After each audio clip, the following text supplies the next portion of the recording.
Gerindra dan PAN pecah kongsi dengan PKS di pemilihan wali kota Cirebon.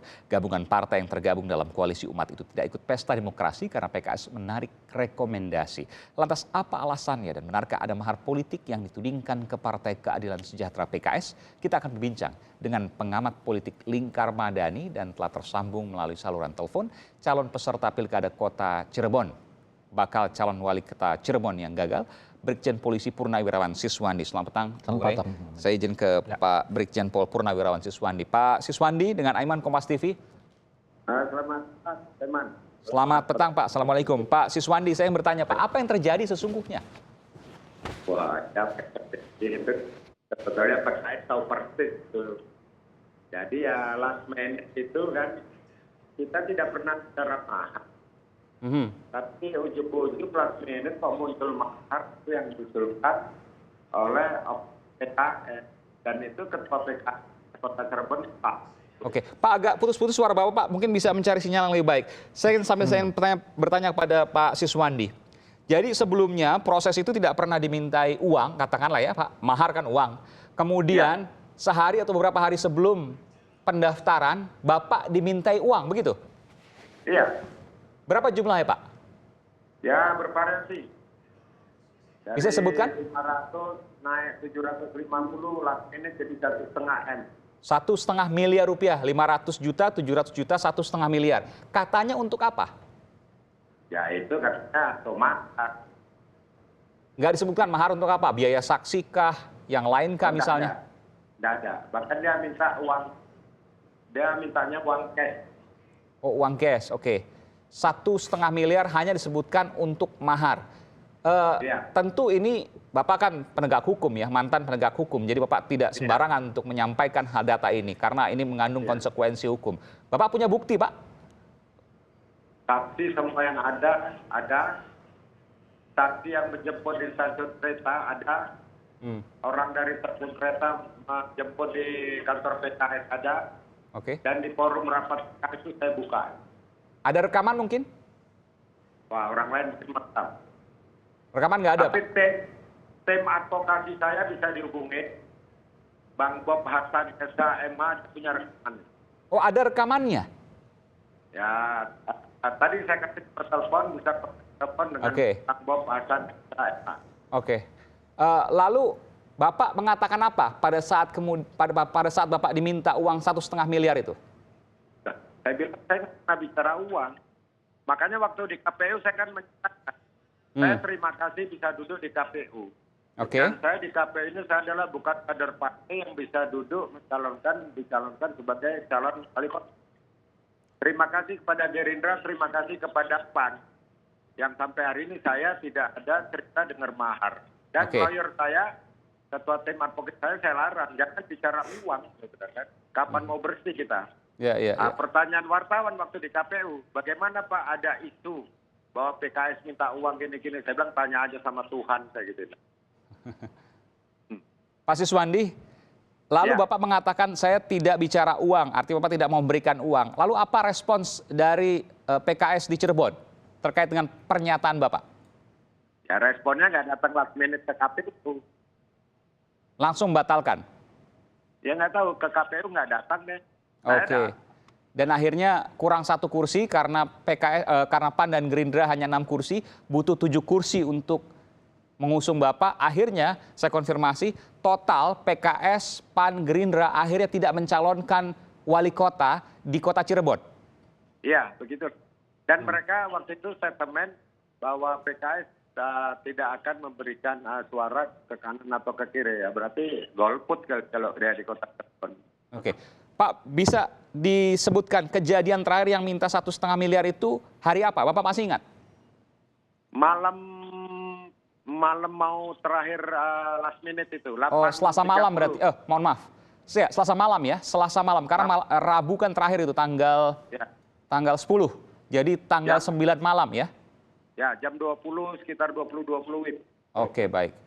Saya ke Bung Rey. Bung Rey, ini kita mengejutkan. Sebelumnya ada Lanyala Mataliti dan kemudian dibantah itu merupakan uang saksi dan lain sebagainya. Sekarang masih diselidiki oleh Bawaslu dan sekarang muncul lagi di Cirebon. Apa yang bisa Anda cermati? Sebetulnya kan bukan sesuatu yang baru, sudah sangat sering kita dengar perkara yang sedemikian. Bukan sesuatu yang baru. Bukan. Artinya Anda mencurigai ini bukan hanya PKS dan Gerindra kalau memang benar nanti Mungkin secara umum. Nah, cuman kita bersyukur ada orang seperti Lanyala yang mau terbuka. Ini ada penting seperti, ini. Iya, makanya ada seperti Pak Siswandi yang mau belak-belakan.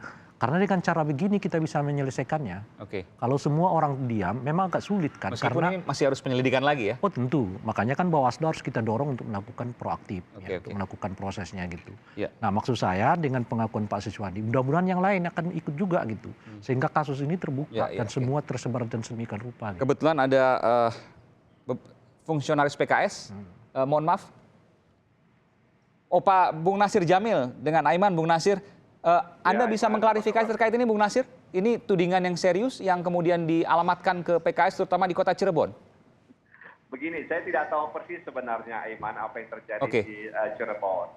Tapi dari berbagai berita yang saya baca, menurut penjelasan daripada Sekretaris DPW PKS Jawa Barat, nama Brigjen Polisi Siswandi itu tidak pernah sampai kepada mereka. Karena tidak pernah sampai kepada mereka, bagaimana kemudian nama itu bisa diusulkan ke DPP? Karena apa? Karena undang-undang mengatakan bahwa calon-calon itu harus mendapat tanda tangan daripada ketua umum partai politik di pusat dan juga sekretaris umum daripada partai politik itu. Presiden PKS maksudnya ya? Iya, jadi memang kalau benar apa yang disampaikan oleh sekretaris DPW PKS Jawa Barat tadi, maka apa yang dipersoalkan barangkali itu komunikasi antara Pak Siswandi dengan teman-teman di Cirebon, ya. Dan kemudian ini tidak bicarakan secara konkret, secara serius di level wilayah, dan kemudian tidak ada petunjuk yang jelas, sehingga kemudian nggak mungkin nama itu kemudian dimasukkan ke DPP. Nah itu pengetahuan saya hampir semua daerah seperti itu. Jadi kalau saya simpulkan, ada pembicaraan di Cirebon tapi tidak sampai ke DPW Jawa Barat. Iya, kalau saya baca penjelasan Sekretaris DPW PKS Jawa Barat seperti itu. Jadi tidak ada komunikasi yang disampaikan oleh Cirebon ke DPW begitu. Jadi nggak bisa diusulkan ke DPP. Sebabnya Cirebon tidak berkomunikasi dengan Jawa Barat tidak tahu ini ya. Saya coba konfirmasi ke Pak Siswandi. Pak Siswandi, Anda komunikasi hanya dengan PKS Cirebon, tidak pernah dengan PKS di DPW Jawa Barat? Saya ini tidak pernah tahu, tidak pernah kantornya namanya DPW PAN sama Gerindra. Tapi saya sudah masuk kantor DPW PKS yang di Bandung. Itu yang pertama. Di Bandung, berarti Jawa Barat Pak ya? Oh iya. Terus yang kedua, kira-kira jam 17 itu ketua DPW-nya Cirebon sudah mengatakan sudah 90%. Rekom akan dibawa dari Jakarta. Pak, tunggu sebentar Pak, mohon maaf. Bapak masuk ke kantor DPW Jawa Barat ketemu dengan siapa Pak di sana? Waktu itu ketua atau sekretaris ada di kantornya, saya lepas sepatu kok. Jadi sudah bertemu dengan ketua DPW Jawa Barat PKS? Iya, dan mereka dari Koalisi Umat menyatakan E1 adalah calonnya tunggal Pak Siswandi. Tinggal masalahnya E2. Saya ke Bung Nasir lagi. Bung Nasir, sudah komunikasi menurut Pak Siswandi? Iya kan, begini Aiman. Serius sekali Aiman ini kalau untuk PKS. Saya kesemuanya sama, Bung Nasir. Ini karena ada informasi. Justru diberi kesempatan ini. Ini dibelain sama Bung Rey ini. Silakan. Kalau nggak diberi kesempatan kan nggak nelfon Bung Nasir. Jadi begini sebenarnya ya, komunikasi itu kan komunikasi seperti apa yang dibangun. Saya juga nggak tahu seperti apa. Komunikasi seperti apa, datang bertemu, kemudian komunikasinya seperti apa, kemudian seperti apa kita nggak tahu. Jadi kalau kemudian partai politik menerima seorang bakal calon, hal itu biasa, ya biasa menerima. Jadi kan bicara dengan bakal calon kepala daerah itu hal yang biasa. Ya komunikasi itu kan harus dibangun oleh partai politik kepada setiap orang, terutama kepada bakal calon kepala daerah. Jadi apa yang salah? Nah, persoalannya komunikasi itu seperti apa, ya kan? Dan kemudian diapain komunikasi itu, begitu loh? Apa komunikasi tatap muka saja, ya? Atau kemudian ada tindak lanjut daripada komunikasi itu? Bung Nasir, boleh nanya nggak? Kan di semua tempat nggak ada masalah dengan PKS kan calonnya gitu. Tapi tiba-tiba di Cirebon ada masalah, apakah DPP tidak punya inisiatif misalnya, ini Cirebon mana nih calon? Begini, kita dalam konteks ini DPP itu biasa menyerahkan sepenuhnya kepada daerah-daerah, ya, menyerukan daerah karena daerah yang lebih tahu seperti apa orang tersebut. Iya, maksud saya begini Bung Nasir, misalnya 2 hari sebelum penyerahan paslon gitu ya, kan nama belum masuk nih asumsinya ke DPP pusat kan. Hilang kesempatan. Nah, apakah tidak ada inisiatif dari DPP untuk menanyakan ke Cirebon, PKS Cirebon bagaimana? Siapa nama yang mau disetor?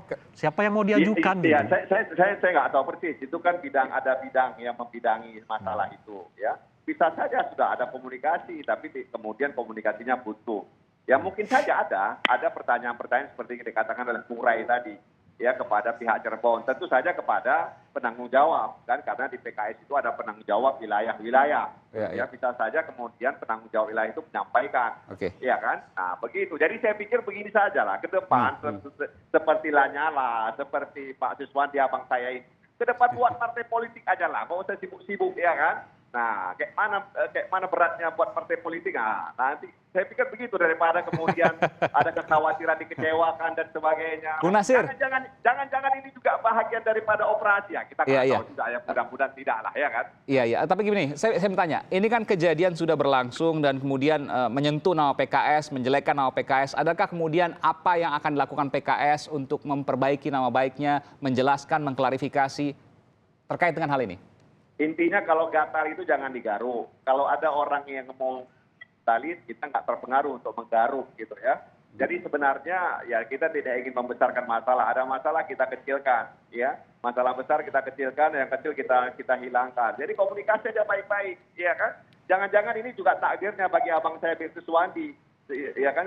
Misalnya gagal itu takdir juga. Kita kembali kepada Allah Subhanahu Wa Taala saja gitu loh. Tapi karena hal ini kemudian Cirebon, PKS tidak memiliki wakilnya di Cirebon, padahal ada calon yang sebelumnya diusung, tinggal 1 langkah lagi, nggak ada masalah itu ya?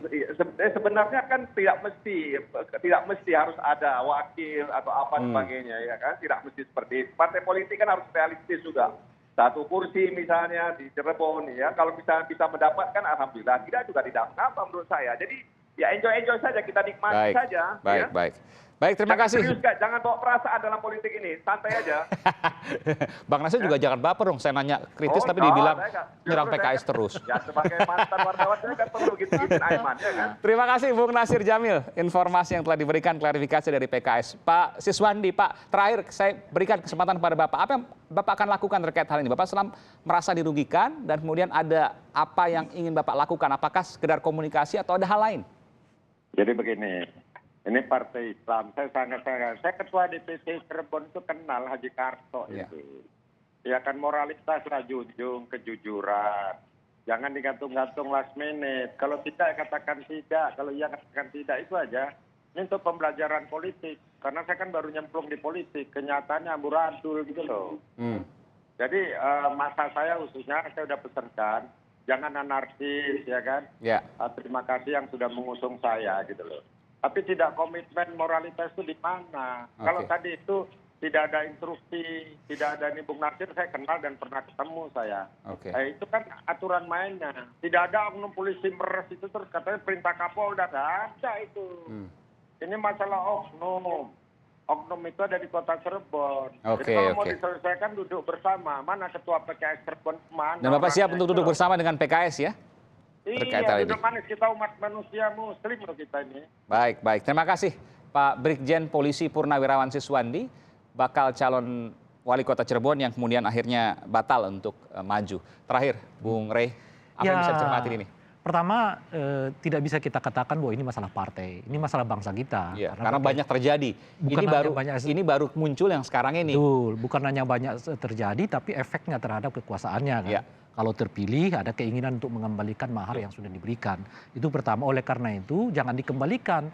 Udahlah komunikasi kami saja dengan nggak bisa. Makanya harus ada pihak lain dalam hal ini misalnya Bawaslu untuk melakukan proaktif, untuk melakukan proses. Ini sudah mulai nih, ada yang mau terus terang kan, ada di Jawa Timur. Bawaslu harus mengambil bola itu? Harus mengambil ini, karena bagaimanapun ini salah satu penyakit pemilu dan pilkada kita yang sampai sekarang sulit untuk diselesaikan gitu. Nah mumpung ini ada pintunya, Bawaslu harus tarik, proaktif, tanyakan gitu. Nah solusinya seperti apa nanti akan kita lihat. Bukan hanya PKS, bukannya Gerindra, partai apapun. Siapapun. Nah ini kan kita udah punya pintu ini ada 2 kan, kira-kira gitu. Nah yang 2 inilah yang kemudian harus diproaktifkan oleh Bawaslu gitu. Baik, terima kasih Bung Ray Rangkuti dari Lingkar Madani Indonesia. Terima kasih.